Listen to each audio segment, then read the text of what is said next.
اس سلسلے میں چند واقعات مجھ پر گزرے، وہ آپ کو سنانا چاہتا ہوں۔ سب سے پہلے واقعہ یہ تھا کہ میرے جو بھائی زمین پر تھے، جو پہلے سے یہاں لوگ رہ رہے وہ جانتے ہیں، 2 سال پہلے 1 سال پہلے مر گیا۔ اس کو سانپ نے ڈسا تھا اور ہم ایک جگہ لے جا رہے تھے جہاں پر سانپ کے ڈسے کو دم کیا جاتا ہے۔ میری والدہ صاحبہ بھی تھی، وہ بہت رو رہی تھی۔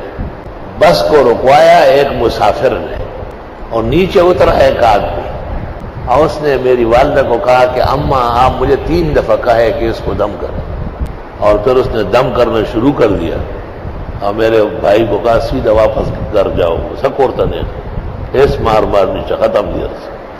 یہ ایک واقعہ تو اس زمانے میں جو اسکول پڑھتا تھا، اور بھائی کو چونکہ سامنے ڈسا تھا، وہاں ایک مزار ہے فقیر بابا علیہ الرحمت، وہ عام مزار ہے جیسے قبر ہوتی ہے، درخت کھڑے ہیں، وہاں ٹیلا میلا کچھ نہیں، کچی قبر ہے۔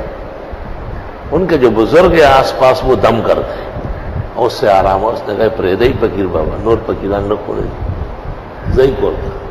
دوسرا، یہ مینار ہم اس طرف بنا رہے تھے اور کنواں ادھر کھود رہے تھے، اور ہم بہت پریشان تھے۔ تو ایک آدمی آیا، مجھے کہتا ہے میں تمہیں جگہ بتاتا ہوں، یہاں کھودو میٹھا پانی نکلے گا۔ اور تم تو خود لوگوں کو کہتے ہو کہ مینار مسجد کی دائیں طرف ہو، محراب سے دائیں بائیں طرف، کیونکہ اس میں اذان ہوگی اور اذان خانہ ہمیشہ محراب سے بائیں طرف ہوتا ہے، یعنی مؤذن یہاں نہ ہو، یہاں کھڑا ہو، الا ان یؤذن عند الخطیب باذان الثانی، وہ علیحدہ ہے، وہ بین الیدی الخطیب ہے۔ اس کے علاوہ جو 5 وقت اذان ہے، سنت طریقہ یہ ہے کہ مسجد کے اندر بائیں طرف ہو۔ تو مینار ادھر کر دیا ہم نے، اور کنویں کی جگہ اس نے بتائی، وہاں ہم نے کھدائی کی، پانی میٹھا شیرین نکلا۔ لیکن جس وقت وہ آدمی روانہ ہو گیا تو میں طالب علم بعد الظہر میں یہاں سے نکل کے اس طرف گیا، تو میں طلباء سے کہتا ہوں کہ اس آدمی کو لے آؤ نا واپس، چائے وائے پلاتے ہیں، اتنا پیارا مشورہ دیا۔ طلباء مجھے دیکھ رہے حیران ہو رہے، ایک دوسرے کو کہتے ہیں کہ حضرت کو کوئی اثر ہوا ہے۔ وہ یہ سمجھتے تھے کہ کوئی آدمی نہیں ہے، میں دیکھ رہا ہوں کہ وہ سامنے غائب ہو گیا۔ میری غلطی یہ تھی کہ مجھے خود دوڑنا چاہیے، اس وقت صحت مند تھا، دوڑ دھوپ جانتا تھا۔ آدمی نکل گیا، برکات سب اس کی قائم دائم رہی۔ ایک جگہ میں امام تھا، وہاں یہ زرگر برادری آباد ہے، ان کے کچھ لڑکے میرے پاس آئے کہ ہمارے والد صاحب کو 14 سال ہو گئے جو لیٹے ہوئے، پیشاب پاخانہ وہی کرتا ہے۔ پورے گھر میں انسانی غلاظت کی ایک تعفن ہے،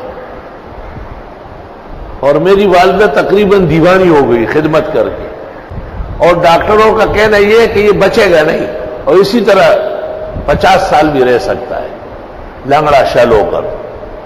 ایسی کوئی تدبیر جائز ہے کہ یہ مر جائے؟ کوئی انجیکشن لگائے، دوا دے دے۔ میں رابعہ یا خامسہ بنوری ٹاؤن پڑھتا تھا، اور بڑا حیران ہوا کہ ایسا فتویٰ بھی لوگ مانگ سکتے کہ باپ کو خود مارے اگرچہ بیمار ہے۔ میں نے کہا یہ میرا کام نہیں، میں تو استاد سے پوچھوں گا، وہاں جا کے بنوری ٹاؤن سے پتہ کروں گا۔ تو میری ایک عادت ہے کہ کچھ اور باتیں بھی کر لیتا ہوں۔ میں نے کہا کاش کہ کوئی دنیا میں قابل عامل ہوتا، اس کا کام تھا اس کو اٹھانا۔ جب علاج معالجہ کام نہ کرے تو عملیات کام دکھاتی ہے، لیکن افسوس کہ عاملین میں انسان کا بچہ نہیں ہے، اور سارے الو کے پٹھے۔ اس طرح کوئی 2-4 برا بلا کہا۔ میں اس لڑکے سے بات کر رہا ہوں، اور ایک مہمان آیا اور سامنے وضو خانے میں اس مسجد میں بیٹھ گیا، اور وضو نہیں کر رہا ہے، مجھے دیکھ رہا ہے۔ جب وہ لڑکا نکل گیا تو وہ وضو کر کے میرے پاس آئے سے ہاتھ جھاڑتے ہوئے، مجھے کہتے ہیں کیا ہو گیا، بہت ناراض ہو؟ سارے حامل تو ایک جیسے نہیں، کوئی اچھا والا بھی ہوگا۔ میں نے کہا کبھی دیکھا نہیں، دیکھوں گا تو معافی مانگوں گا، آئندہ ایسا کہوں گا ہی نہیں۔ اس لڑکے نے کیا کہا؟ میں نے تقریر کی، گھر معلوم ہے، میں نے کہا چند باتوں کی پابندی کر سکیں گے؟ میں نے کہا بالکل، جو آپ کہیں گے کروں گا۔ کہا پہلی بات یہ ہے کہ اس گھر میں جب جائیں گے جب تک میں بیٹھوں گا اس وقت تک نہ کوئی چلے گا قدم لے گا، اور نہ کھانا پینا، نہ شربت، نہ چائے، نہ اس کا کوئی تذکرہ ہوگا۔ میں نے کہا میں ان کو پابند کر لوں گا کہ جب تک یہ مہمان آپ کے والد کو دم کر رہا ہے، خبردار کے کھانے پینے کا یا کوئی فرض آیا اور گیا۔ دوسری بات یہ کہ تم میرا نام پتہ نہیں پوچھو گے، مجھے کہہ رہے ہیں۔ تیسرا یہ کہ آپ وہاں بیٹھے رہیں گے، جب میں حدود سے نکل جاؤں گا تو آپ اٹھیں۔ تو مجھے کہا کوئی بے ادبی تو نہیں ہوئی، ان میں کوئی خلاف شرع بات ہے؟ میں نے کہا نہیں۔ تو قرآن شریف لے آیا، مجھے کہا اس پہ ہاتھ رکھ کے کہا ہے۔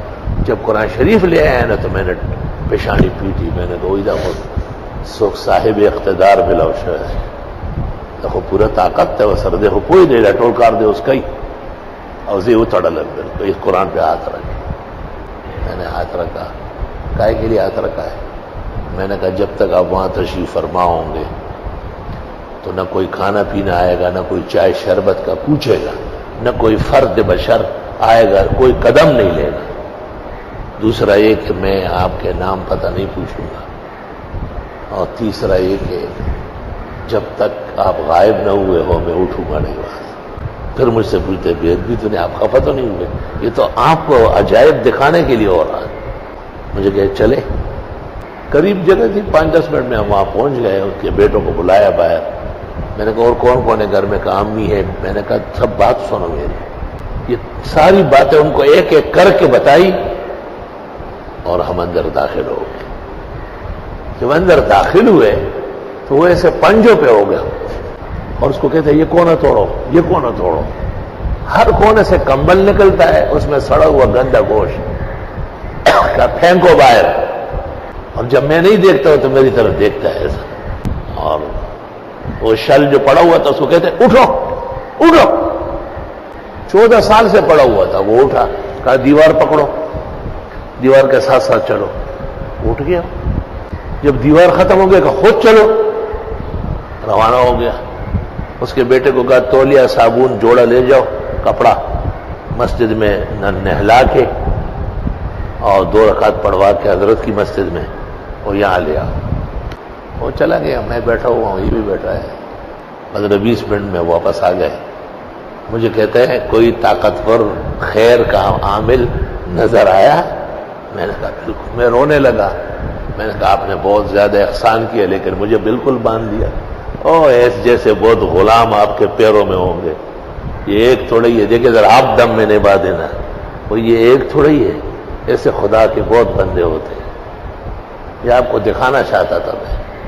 اور بس آخری مجھ سے ہاتھ ملایا اور میرا سینہ چھوما اور مجھے کہا میرے سر پہ ہاتھ رکھو، کہا آپ درس حدیث دیں گے، تفسیر دیں گے۔ اس وقت کوئی اس قسم کا نظام نہیں، رابعہ کا طالب علم تھا۔ آپ مجھے یاد رکھیں گے، آپ زبردست حافظے کا مالک ہیں اور بہت فائدہ ہوگا امت کو۔ میں زار و قطار ہوتا ہوا وہاں کچھ بیٹھا رہا، پھر جب یقین ہوا کہ وہ نکل گیا واپس آیا، شام کو دنیا جمع ہو گئی، جتنے لنگڑے ہیں کراچی کے پلنگوں میں ڈال کے لا رہا ہے۔ میں رکشا ہی منا خار بچو ماں سے ٹیکا سے بوڑھیانوں سے رکشے کی لڑ گئے پسراڑا۔ اس لیے مجھ سے تو ایک قابل قدر ہستی نکل گئی تھی، بہت غمگین تھا۔ استاد محترم مفتی ولی حسن نے کہا کہ میری بھی ایک بہت قیمتی خاتون بیمار ہے، اور سنا آپ؟ میں نے کہا حضرت اس کا سننا ہی بھیانک ہے، میں کسی دن عرض کروں گا، مجھے معاف فرمائیں۔ تو میرا اپنا خیال یہ ہے کہ یہی خضر مختلف رنگوں میں ہے، یہ دنیا کے اعمال کی وجہ سے نہیں ہو سکتا ہے۔ اتنا چٹ پٹ و اتنے طاقت کے ساتھ ظاہر کرنا، اللہ رب العالمین نے حضرت خضر کو ایسے تکوینیات کے خزائن دیے ہیں۔ السلام علیکم جی دوستو، آپ نے دیکھا اور سنا شیخ مفتی ظہور ولی خان رحمۃ اللہ علیہ کو کہ شیخ مفتی ظہور ولی خان رحمۃ اللہ علیہ کیا بیان فرما رہے تھے۔